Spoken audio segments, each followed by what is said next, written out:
नमस्ते, मैं doctor Seema Bajaj, director Omia fertility.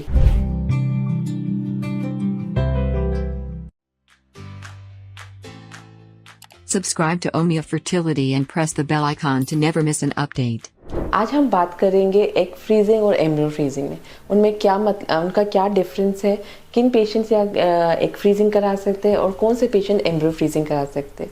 Females जो कि अभी ये प्रेगनेंसी नहीं चाहती, जिनको जो करियर ओरिएंटेड है, जिनको अपने फ्यूचर या बाद में जाके प्रेगनेंसी प्लान करनी है, वो एग्स को फ्रीज कर सकती है। आप अपने एग्स को किसी भी एज पे फ्रीज कर सकते हैं। जितना जल्दी या जितनी यंग एज में आप अपने एग्स को फ्रीज करेंगे वो उसी एज पे फ्रोजन हो जाते हैं। और अगर आप प्रेगनेंसी लेटर ऑन या 4-5 साल बाद प्रेगनेंसी प्लान करेंगे तो वो एग्स की एज सेम रहती है जिस एज पे आपने उसको फ्रीज किया होता है। एग फ्रीजिंग में क्या करते हैं कि आपको इंजेक्शंस लगते हैं करीब 10 से 12 दिन के लिए। फिर आपके एग्स को बाहर निकाला जाता है ultrasound guided vaginally under anaesthesia. इसमें आपको कोई पेन नहीं होता। फिर इन एग्स को अंडर माइक्रोस्कोप देखा जाता है और फ्रीज करके रखा जाता है।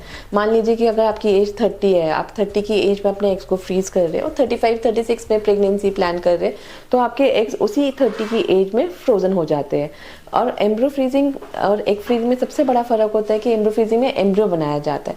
कई बार कपल्स क्या होता है कि अभी प्रेगनेंसी नहीं प्लान करना चाहते, यंग होते हैं, वो चाहते हैं कि 2-3 साल बाद प्रेगनेंसी प्लान करें और उनको ऐसा लगता है कि उनके एग रिजर्व कम ना हो जाए या स्पर्म में कोई इशू ना आ जाए, तो वो एम्ब्रियोज को फ्रीज कर सकते हैं। इसके अंदर भी 10-12 दिन के इंजेक्शन लगते हैं एक फीमेल को। उसके बाद उसके एग्स को एक्सट्रैक्ट किया जाता है वजाइनली अंडर एनेस्थीसिया। इसमें कोई पेन नहीं होता और फिर इन एग्स में स्पर्म को मिक्स किया जाता है, या तो आईवीएफ किया जाता है या इक्सी की जाती है। तो जैसे ही वो फर्टिलाइज होता है वो एक एम्ब्रियो बनता है। Embryo day 2, day 3, day 4, day 5 तक मैक्सिमम ग्रो किया जाता है एक इंक्यूबेटर के अंदर।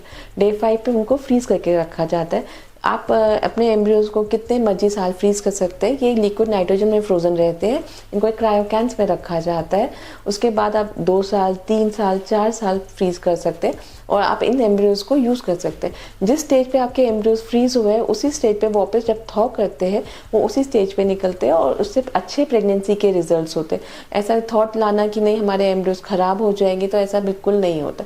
तो हमें सबसे ज़्यादा 2 डिफरेंसेस चीज़ है, एग फ्रीजिंग और एम्ब्रियो फ्रीजिंग। पेशेंट्स को यही नहीं समझ आ रहा होता कि हमें अपने एग्स को फ्रीज करना है या हमें अपने एम्ब्रियोज को फ्रीज करना है।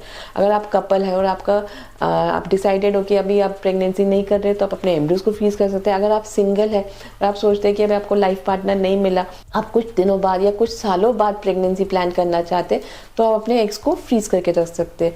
और अगर आपको इसके बारे में कुछ भी पूछना है या कोई सलाह करनी है तो आप हमें कॉन्टैक्ट कर सकते हैं at Omia fertility, Safdarjung enclave, New Delhi.